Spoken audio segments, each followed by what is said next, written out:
नंदत्वात् मद उत्पन्ने जातालादो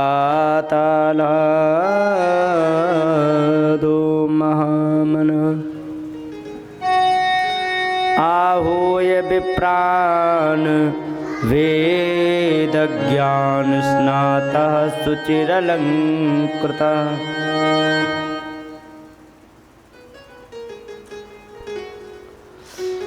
यहाँ पर नंद बाबा को पता लगा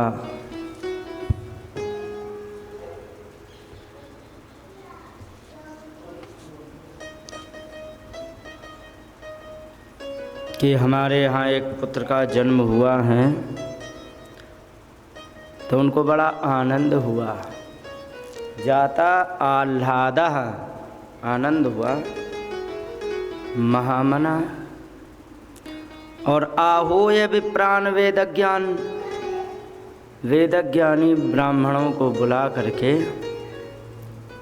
और स्वयं स्नातः शुचिरलंकृतः, स्वयं वे स्नान ध्यान करके पवित्र हो गए।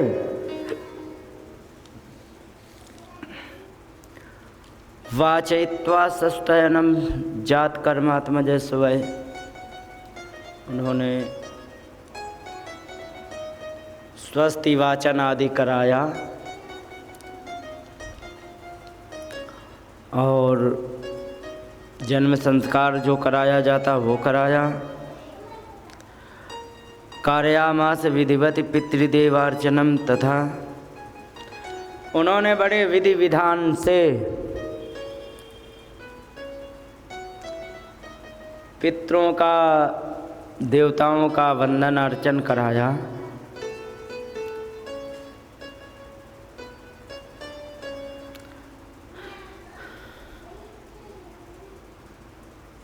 जन्म संस्कार पहले होता था, आजकल होता है कि नहीं होता है? क्यों माता जी, जन्म संस्कार हो पाता कि नहीं होता है? कहाँ? अस्पताल में? जब अस्पताल में बच्चा जन्म लेगा तो जन्म संस्कार कहाँ से हो जाएगा?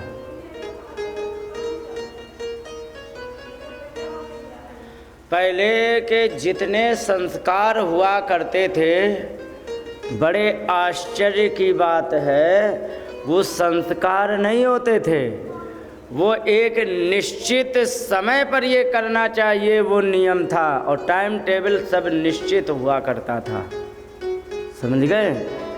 जैसे गर्भाधान संस्कार भी होता था, अब यहाँ नहीं है।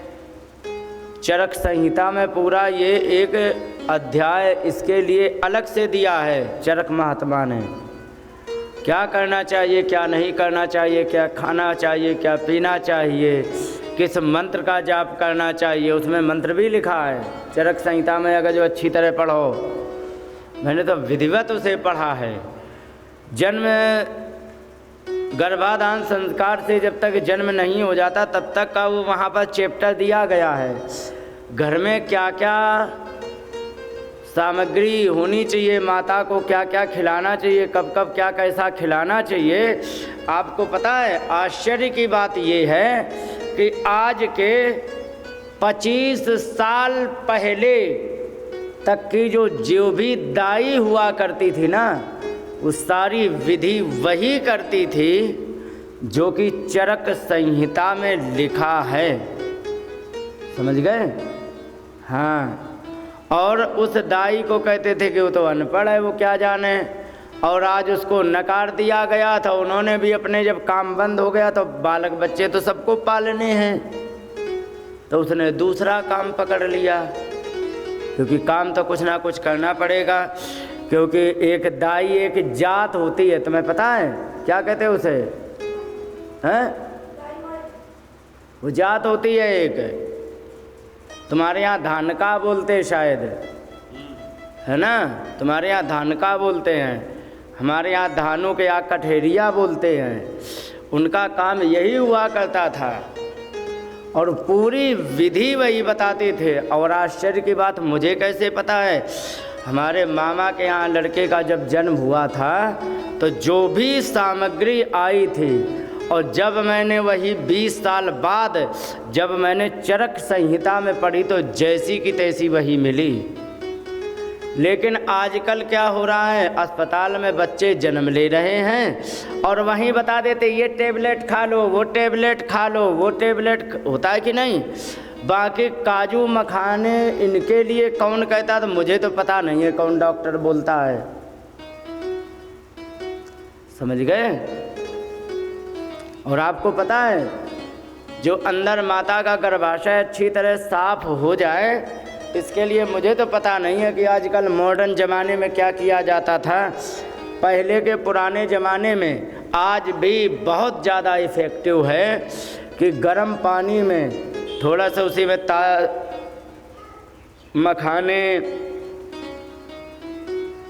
मखाने जानते हो, बड़े बड़े होते हैं, तुम्हारे यहाँ मखाने जाने किसको कहते हैं, तो मखाने, काजू, इन चीज़ों को डाल करके और घी उसमें डालते थे गर्म पानी में, और गुड़ से उसे तैयार करते थे, बहुत कुछ डाला जाता था।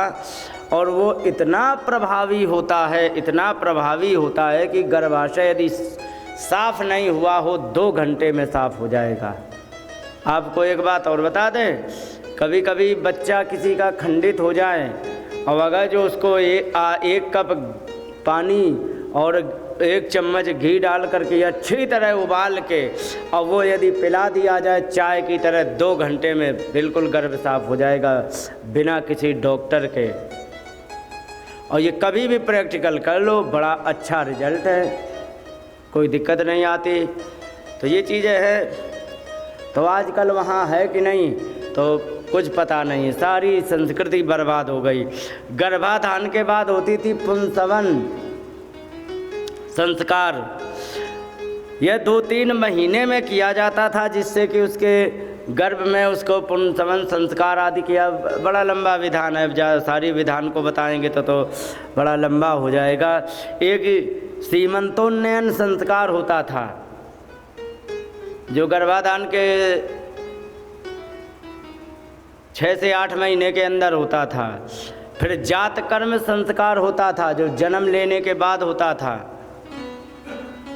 और इसके बाद होता था नामकरण संस्कार, और नामकरण संस्कार जन्म के 11वें दिन किया जाता था, समझे। और निष्क्रमण संस्कार एक होता था, समझे। और निष्क्रमण संस्कार इतना आवश्यक होता है, इतना आवश्यक होता है, इतना वैज्ञानिक प्रूफ है इसका। जब भी बच्चा जन्म लेता है इतना कमज़ोर होता है, इतना कमज़ोर होता है कि उसके ऊपर सीधी सूर्य की किरणें यदि पड़ गई, समझ गए, तो उसे हानि कर जाएगी, समझ गए। सूर्य की किरणें उसे नुकसान कर सकती है, क्योंकि भारत जैसे देश में गर्मी वाला मौसम है, गर्म क्षेत्र है, गर्म सूर्य भगवान है। और अगर जो यहाँ पर सीधे जन्म लेने के बाद बच्चे के ऊपर किरणें पड़ गई तो नुकसान कर जाएगा, इसलिए उसको कहते थे निष्क्रमण संस्कार, जो जन्म के 3 महीने बाद होता था। तब तक बच्चा कमरे के अंदर परिपक्व होता था और उसी में गर्मी सर्दी का आभास करते हुए, उसी में सब कुछ करते हुए, और इसके बाद उसमें मजबूत होता था। फिर 3 महीने बाद निष्क्रमण संस्कार होता था, उस कमरे से बाहर निकाला जाता था, समझे। फिर अन्नप्राशन संस्कार होता था 6 महीने में, उसको चटाया जाता था चांदी की चम्मच से, शहद आदि जो भी है, अब होता कि नहीं होता पता नहीं। और फिर इसके बाद चूड़ा कर्म संस्कार, चूड़ा कर्म संस्कार कहते, कहीं मुंडन संस्कार कहते हैं, समझे। यह 1 साल में, 3 साल में, 5 साल में जिसकी जैसी मान्यता होती है वो उसके वैसे करते रहते हैं। तो ये होते हैं। और इसके बाद होता है विद्यारंभ संस्कार। विद्यारंभ संस्कार क्या होता है, ये बड़ा महत्वपूर्ण है। 5 साल 5 महीने 5 दिन का बच्चा हो जाए तब उसका विद्यारंभ संस्कार होता था। और इसी को ही भूत संस्कार भी कहते हैं। देखो होता क्या है कि आज के वैज्ञानिक भी अब मानने लग गए हैं कि जो बच्चा जन्म लेता है तो लगातार 5 साल के लिए उसका ब्रेन विकास करता रहता है, बुद्धि का विकास होता है 5 साल लगातार। और 5 साल तक जब उसको बुद्धि का विकास हो रहा है तो उसके ब्रेन को फ्री होना चाहिए। फ्री का मतलब किसी भी प्रकार की चिंता नहीं होनी चाहिए उसके मन में, वो जो करे सो करे, निगरानी रखो, नुकसान नहीं करना चाहिए, ना अपने आप को नुकसान पहुंचाए वो और ना ही कुछ घर का नुकसान करे, बस उसको देखो, लेकिन वो जो भी करे उसे करने दो, जिससे कि प्रसन्न होगा तो ब्रेन का विकास अच्छा होगा। अब आजकल क्या होने लगा है, आजकल होने ये लगा है कि जैसे ही बच्चे ने जन्म लिया 2 साल का हो गया, इसके बाद तुरंत उसको विद्यालय पहुंचा दिया, समझ गए।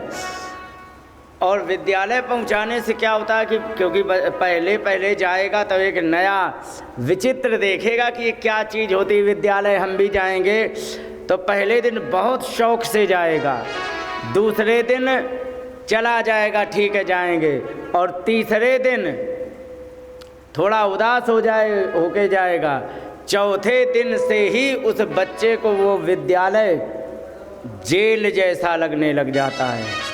जिस बच्चे को सुबह जगने से लेकर सोने तक लगातार सोना चाहिए, उसको तुमने कमरे में बंद करके और डंडे से धमका रहे हो तुम, तो सच बताना ईमानदारी से, तो 3 साल के बच्चे को तुम अगर जो डंडे से धमकाओगे तो सच बताना उसको उसका ब्रेन बढ़ेगा या भय बढ़ेगा कि नहीं। और जबकि मॉडर्न साइंस भी कहती है कि 5 साल तक बच्चे का ब्रेन विकास होता है, और अगर जो तुमने 5 साल के पहले तुमने विद्यालय में भेज दिया तो ये जान लीजिए कि आप विद्यालय नहीं भेज रहे, बच्चे की हत्या कर रहे हैं, ये ध्यान रखो। मनुस्मृति में कहा गया लालयेत 5 वर्षाणि, 5 वर्ष तक केवल उसका लालन पालन होना चाहिए, बस दूसरा कुछ नहीं। और 10 वर्षाणि ताड़येत, 10 वर्ष तक उसकी कम से कम शिक्षा, ताड़न का मतलब लाठी बजाना नहीं होता है, ताड़न का मतलब होता है उसको सही मार्ग में लाने के लिए डांट फटकार के उसको सही दिशा देना, इसको ताड़न कहते हैं। तो लालयेत 5 वर्षाणि 10 वर्षाणि ताड़येत, 10 साल तक उसका फिर लालन पालन वो शिक्षा दीक्षा कराएं, और प्राप्ते तु 16 वर्षे, 16वां वर्ष प्राप्त हो जाए, जैसे ही 16 वर्ष का बच्चा हो जाए, पुत्रम मित्रवदाचरेत, पुत्र को फिर मित्र मान लो, आंखें दिखाओगे तो उस समय मर्यादावश ना बोले तो, लेकिन अगर जो मर्यादावश नहीं बोला तो ये जान लीजिए 20 साल के बाद वो आंखें दिखाना शुरू कर देगा। तो फिर क्या करो, पुत्रम मित्रवदाचरेत, क्योंकि तब तक उसके पूरे जीवन का डेटा उसके अंदर सेव हो चुका। अब तुम फेर बदल नहीं कर सकते, जो संस्कार आने थे वो आ गए, जिस प्रवृत्ति का होना था वो अब हो चुका, जो उसकी मानसिकता है अब वो वही करेगा, आपको नहीं रोक सकते हो। तो अगर जो इज्जत चाहो तो प्राप्ते तु 16 वर्षे पुत्रम मित्रवदाचरेत, 16वां साल प्राप्त हो जाए तो बच्चे को मित्र की तरह उसको देखो। तो कहने का मतलब 5 साल तक कोई भी माँ बाप यदि बालक को विद्यालय में भर्ती कराता है तो ये जान लीजिए उसके जीवन भर का ब्रेन का जो विकास होना था वो तुमने रोक दिया। अब बच्चा रट लेगा लेकिन पढ़ेगा नहीं, समझ रहे हो। रटने और पढ़ने में क्या मतलब होता है समझते हो। उदाहरण दे दें उदाहरण, जैसे कि तुम्हें मैंने बताया था एक बार कि एल्युमिनियम के बर्तन में यदि तुम खाओगे तो निश्चित अपने घर वालों को तुम जानबूझ के बीमार कर रहे हो, ठीक है। अब कुछ लोगों ने सुन लिया, बस कथा में बोला जाता है, कथा हो रही थी वो चले गए। लेकिन कुछ लोग ऐसे भी हैं जिन्होंने इस चीज़ का आचरण किया। भाई अगर जो केमिस्ट्री का यदि कोई ज्ञाता होगा तो वो स्पष्ट जान जाएगा कि एल्युमिनियम में अगर जो पानी या नमक का रिएक्शन जब जिस समय होगा तो उससे क्या निकलेगा, समझे। यदि केमिस्ट्री जानने वाला है तो ठीक है। आश्चर्य की बात, केमिस्ट्री वाले टीचर के यहाँ भी ये सब मिल जाता है। कैसी तुम्हारी केमिस्ट्री है, तो कहने का मतलब केमिस्ट्री वाले के यहाँ क्यों मिल जाता है। रसायन विज्ञान का जो अध्यापक है उसके घर में भी एल्युमिनियम के बर्तन क्यों मिल जाते, क्योंकि उसने पढ़ाने को जीवन में नहीं उतारा कि यदि कह रहा कि इसमें अगर जो पानी या नमक मिलाया जाएगा तो इससे हाइड्रोजन निकलेगी, वो नुकसान करेगी, तो उसने पढ़ लिया और रट लिया और रटा रहा है, बस आचरण में नहीं ला रहा है। तो कोई भी चीज़ है उसे आचरण में लाना अलग बात होती है और कह देना एक अलग बात होती है। लेकिन ध्यान रखो, जो चीज़ आचरण में नहीं है, तुम कितने भी रटे बने रहो, लेकिन वो वास्तव में वो ज्ञानी नहीं, उससे बड़ा तो मूर्ख कोई नहीं होगा। क्योंकि ज्ञान का असली अर्थ होता है जीवन में उतारने का। केवल रट करके दूसरे को नीचा दिखाने के लिए 17 प्रश्न करने के लिए नहीं होता है। ज्ञान होता है आचरण के लिए। तो विद्यारंभ में संस्कार होता था, इसी को भूत संस्कार कहते हैं। और फिर होता था कर्णवेद संस्कार, कानों को छेदा जाता था और कानों को छेद करके, और फिर इससे क्या होता था, ये कई एक बीमारियों में बचने के काम आता है और इसलिए इसको अच्छे मुहूर्त पर इसको कर्णवेद संस्कार कराया जाता था। फिर होता था यज्ञोपवीत संस्कार। यज्ञोपवीत संस्कार में क्या है कि गुरुजी के लिए अब जिस दिन से, देखो अभी मैंने विद्यारंभ की बात जो करी थी ना, तो वो विद्यालय के लिए भी नहीं थी ना, घर में बैठ करके कुछ सिखाया जाए उसे। हाँ, उसको घर में बैठ करके कुछ बताया सिखाया जाए, घर में ही कहानियाँ सुनाई जाए या फिर अक्षर ज्ञान कराया जाए। और इसके बाद यज्ञोपवीत संस्कार जब होता था तब गुरुजी के यहाँ पढ़ने जाते थे। तो गुरुजी के यहाँ अच्छी तरह से उसकी ट्रेनिंग होती थी और उसके सिखाया जाता था।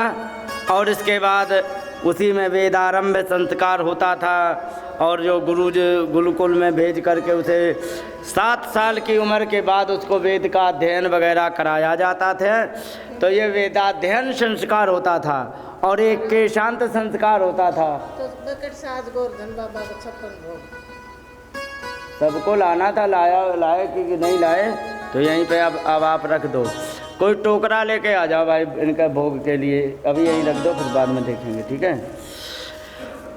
फिर होता था केशांत संस्कार। केशांत संस्कार वो होता था जब गुरुजी के यहाँ जाते थे, तो उस समय जब वहाँ से पूरा जब डिग्री डिप्लोमा हो जाता था तो वहाँ से बालों को छील करके उनको विदाई दी जाती थी और एक दंड कमंडल दिया जाता था भिक्षा आदि मांगने के लिए, तो सब कुछ दिया जाता था। और एक समावर्तन संस्कार होता था जो ये गुरुकुल में ही होता था, समावर्तन संस्कार, जो कि गुरुजी से विद्या समाप्त हो जाने के बाद उनको स्नान कराया जाता था। और एक होता था विवाह संस्कार, जो कि आज जानते ही हैं। फिर एक होता है अंतिम संस्कार। ये होते हैं 16 प्रकार के संस्कार। आजकल कोई भी संस्कारों को जानता नहीं है और ना जानने का कारण, सबसे बड़ा कारण है कि ना जानने का कि हिंदू ग्रंथों में आपने संस्कारों में क्या लिखा है क्या नहीं लिखा कोई मतलब नहीं है, समझ गए।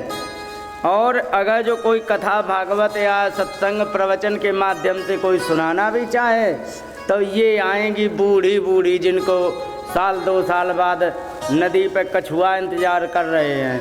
अब बताओ इनको हम सिखा के क्या करें। और जिसको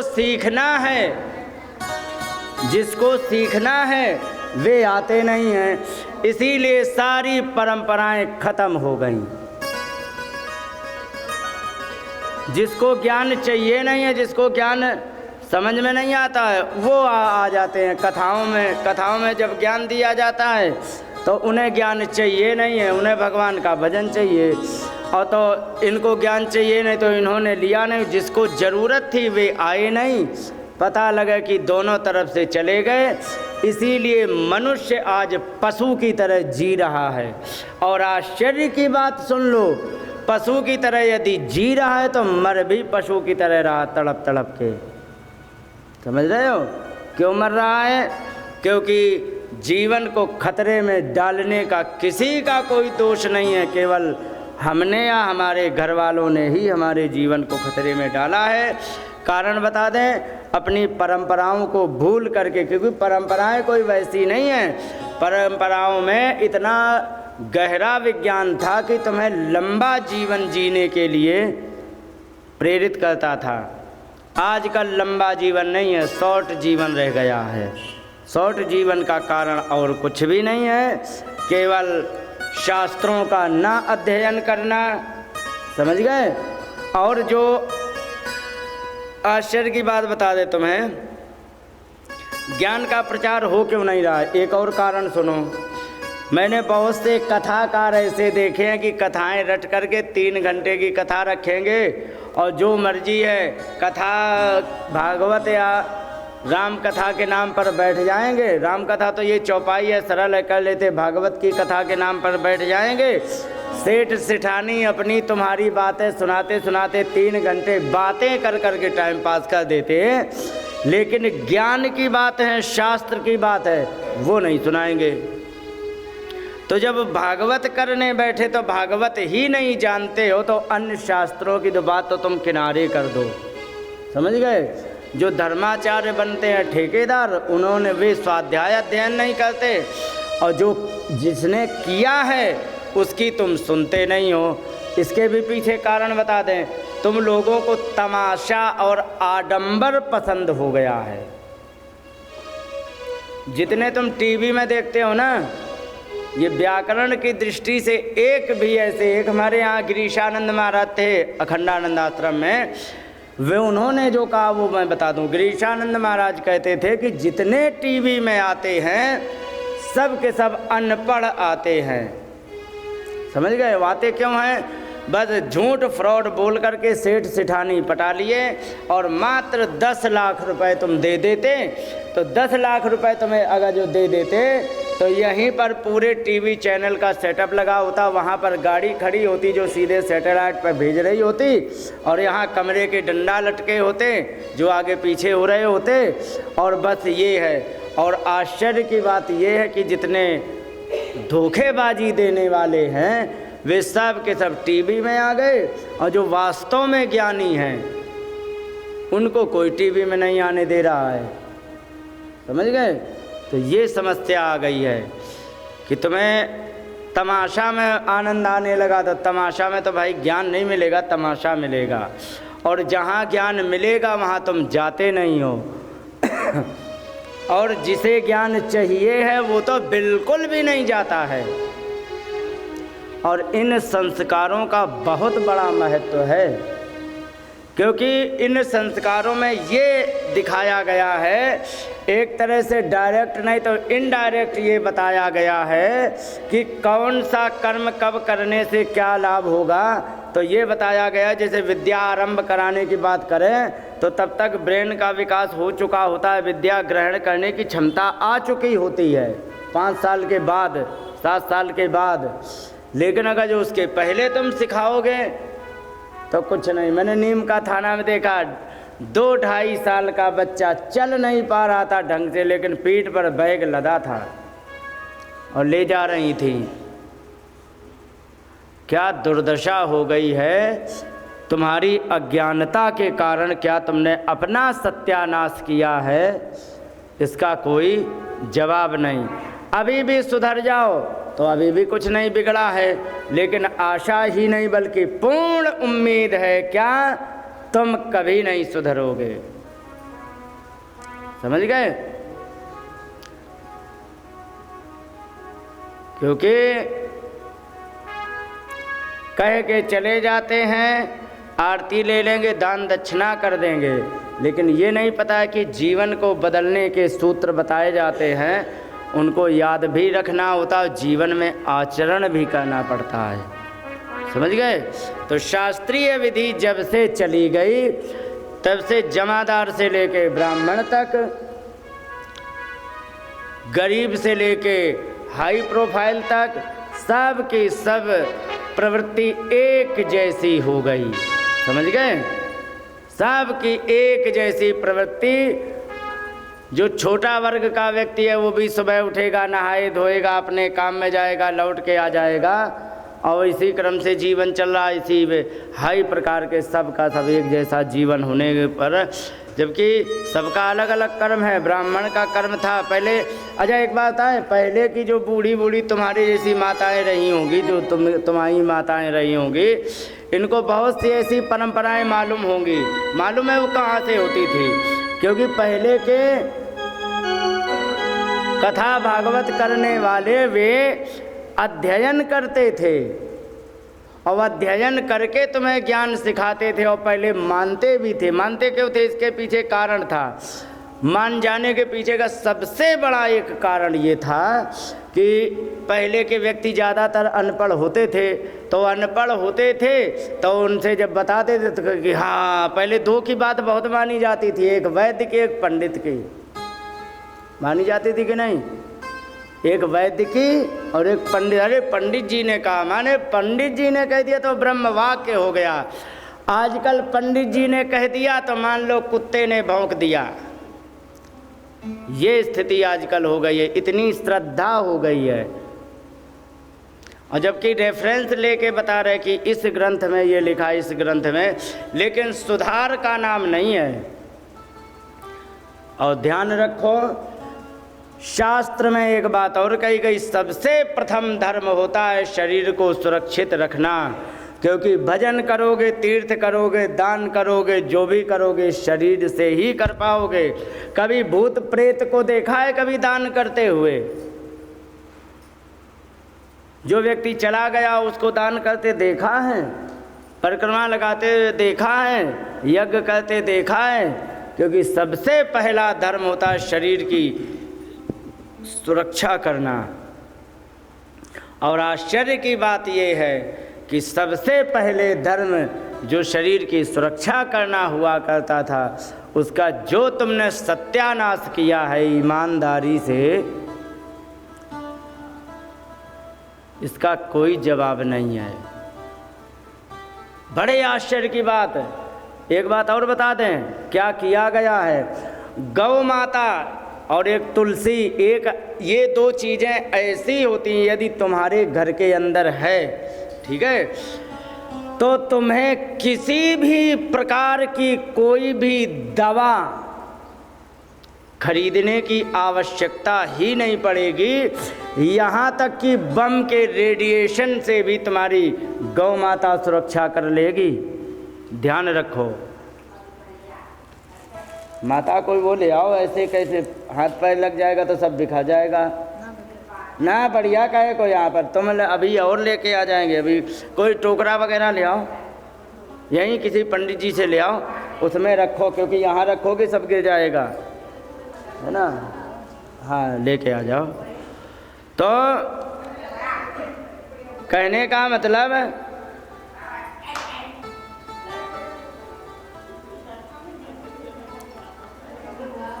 इसलिए सुनो, गौ माता और तुलसी जिसके भी घर में हो, किसी भी प्रकार की बीमारी का कोई मतलब नहीं। आपको पता है गौ माता से मात्र 3 सेकेंड में खांसी समाप्त करने का उपाय है। कितनी देर में? 3 सेकेंड में।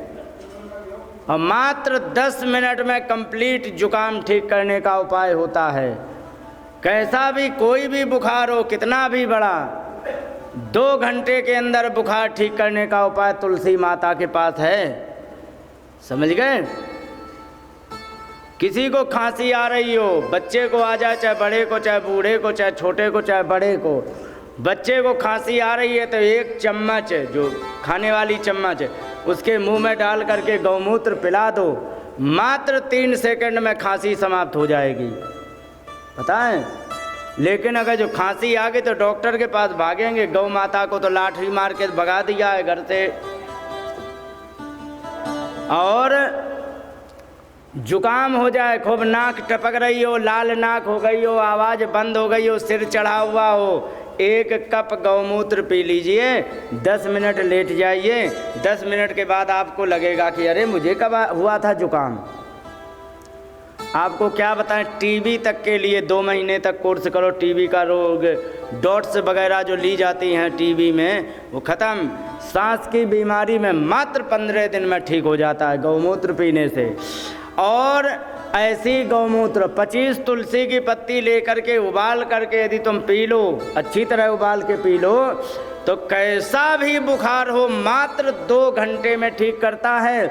और ये बात मैं तब बोल रहा हूँ जब हजारों प्रैक्टिकल किए हैं। और मैं तो ये कहता हूँ तुम हमारी बात बिल्कुल मत मानो, मैं कह रहा हूँ बिल्कुल मत मानो, लेकिन एक बात तुम प्रैक्टिकल कर लेना, क्योंकि तुम्हें पता है तुलसी माता ऐसा तो नहीं है कि पेट में जाते ही कोई नुकसान करेंगी, यह है कि नहीं, सही लाभ ही करेंगी, यदि फ़ायदा नहीं करेंगी लाभ तो करेंगी।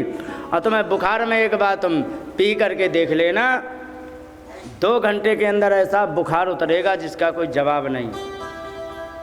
तो जो मेन बात मैं कहने वाला था, तो मालूम है क्या कहने वाला था, इतनी पवित्रता हो करके तुलसी माता में और गौ माता में, तो गौ माता की तो लाठी मार दी तो वो बेचारी डंडे खा रही है वहाँ पर खेतों में, करंट खा रही है उसमें तारों से, खा रही कि नहीं। लेकिन कुत्ते को कभी घर में नहीं रखना चाहिए, तो कुत्ते को घर में बांध के बैठ गए कि नहीं। तुलसी माता को घर के आंगन में लगाना चाहिए, उसके ऐसी हवा चलती है कि डेंगू नाम का जो मच्छर होता है वो उसके 200 मीटर दूर तक कहीं भी नहीं टिकता। आपको पता है डेंगू का मच्छर मात्र 1 से 1.5 फुट ऊंचा उड़ता है ज़मीन से, बस, समझ गए। और तुलसी भी इतनी बड़ी होती है और उतने जितने भी है उतनी ही रेडिएशन में, समझे, उतने ही उसके चारों तरफ 200 मीटर की दूरी तक तुलसी डेंगू मलेरिया के मच्छर को पनपने नहीं देता। तो अगर तुलसी माता को तो उखाड़ के फेंक दिया, विदेशी पेड़ लगा दिए, लगे कि नहीं। आजकल अशोक का भी ओरिजिनल पेड़ नहीं मिलता, नकली पेड़ लगा होता कि नहीं। तो ये आजकल जो जितने तुम अंग्रेजियत पे घुसोगे उतने ही जीवन को तुम ख़त्म करते जा रहे हो। मान जाओ तो अच्छी बात है, नहीं तो 4 दिन कह के कथा हम अपना निकल लेंगे, तुम अपना भोगोगे, ठीक है।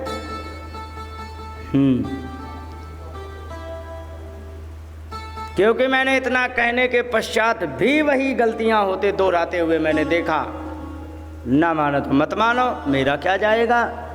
मान जाओगे तुम अपने घर का जीवन बचाओगे, अपने घर का पैसा बचाओगे, अपने घर की सेहत बचाओगे, और नहीं मानोगे तो मेरा क्या जाएगा। सीधी सी बात है, इच्छा तुम्हारी, मानो या ना मानो।